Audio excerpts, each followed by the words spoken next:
ભારતીય જનતા પાર્ટીના 5 ધારાસભ્યોની રજૂઆત છે તે મુખ્યમંત્રી સુધી પહોંચી છે। સંયુક્ત પત્ર લખવામાં આવ્યો છે અને આ પત્રમાં અધિકારી રાજ સામે સવાલ ઉઠવાની શરૂઆત થઈ છે, કેમ કે સત્તાપક્ષના ધારાસભ્યો આક્ષેપ કરી રહ્યા છે કે તેમની જ વાત અધિકારીઓ સાંભળી નથી રહ્યા, તેમની પ્રજાને હાલાકી પડી રહી છે અને પ્રજાના જનપ્રતિનિધિઓ જ્યારે આ રજૂઆત લઈને અધિકારીઓ પાસે પહોંચી રહ્યા છે છતાં તેનું કોઈ નિરાકરણ નથી આવી રહ્યું અને અંતે આ ધારાસભ્યોને હવે મુખ્યમંત્રીને પત્ર લખવાનો વારો આવ્યો છે અને તેને લઈને ગુજરાતની રાજનીતિ પણ જબરજસ્ત ગરમાઈ છે। વિપક્ષ દ્વારા પણ સતત સવાલો ઉઠાવવામાં આવી રહ્યા છે। આ ઘટનામાં કહીએ તો ભાજપના 5 ધારાસભ્યોમાં ચેતન ઇનામદાર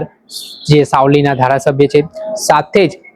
વાઘોડાના ધારાસભ્ય, પાદરાના ધારાસભ્ય, કરજણના ધારાસભ્ય, જે અલગ અલગ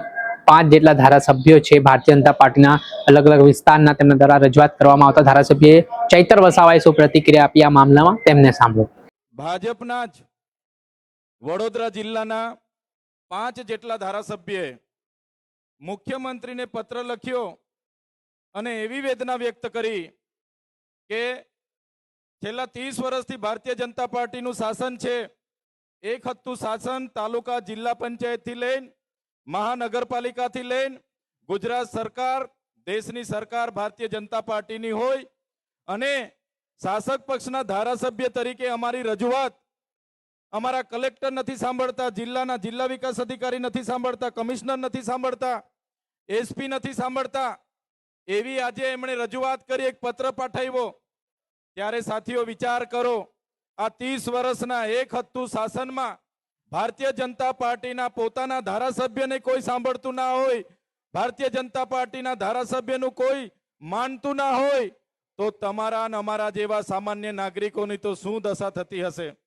આજે 30 વર્ષના શાસનમાં ભારતીય જનતા પાર્ટી માત્ર ને માત્ર ભય, એક ડર પેદા કર્યો છે કે કોઈ પણ ભારતીય જનતા પાર્ટીને સવાલ પૂછો, ખેડૂત હમણાં થોડા દિવસ પહેલા આંકલાવના એક ખેડૂતે ત્યાંના સરપંચના વિરુદ્ધમાં મુખ્યમંત્રીને રજૂઆત કરી તો એ ખેડૂત પર એને સળગાવીને મારી નાખવાના પ્રયાસો થયા। કોઈ વિદ્યાર્થી એમના શિક્ષણની અધિકારો માગે, કોઈ યુવાન આ સરકારમાં રોજગાર માગે, કે કોઈ સ્વાસ્થ્ય માટેની રજૂઆત કરવા જાય, કોઈ પીવાનું શુદ્ધ પાણી મળે એની રજૂઆત કરવા જાય, કોઈ વીજળી મળે એની રજૂઆત કરવા જાય, ત્યારે આ ભારતીય જનતા પાર્ટીના નેતાઓ એમને ડરાવે, ધમકાવે, પોલીસનો ઉપયોગ કરે, પોલીસને ત્યાં મોકલે, એમના પર રેડ પડાવે, ખોટા કેસ કરાવે અને એમને દબાવવા માટેનું કામ કરે છે।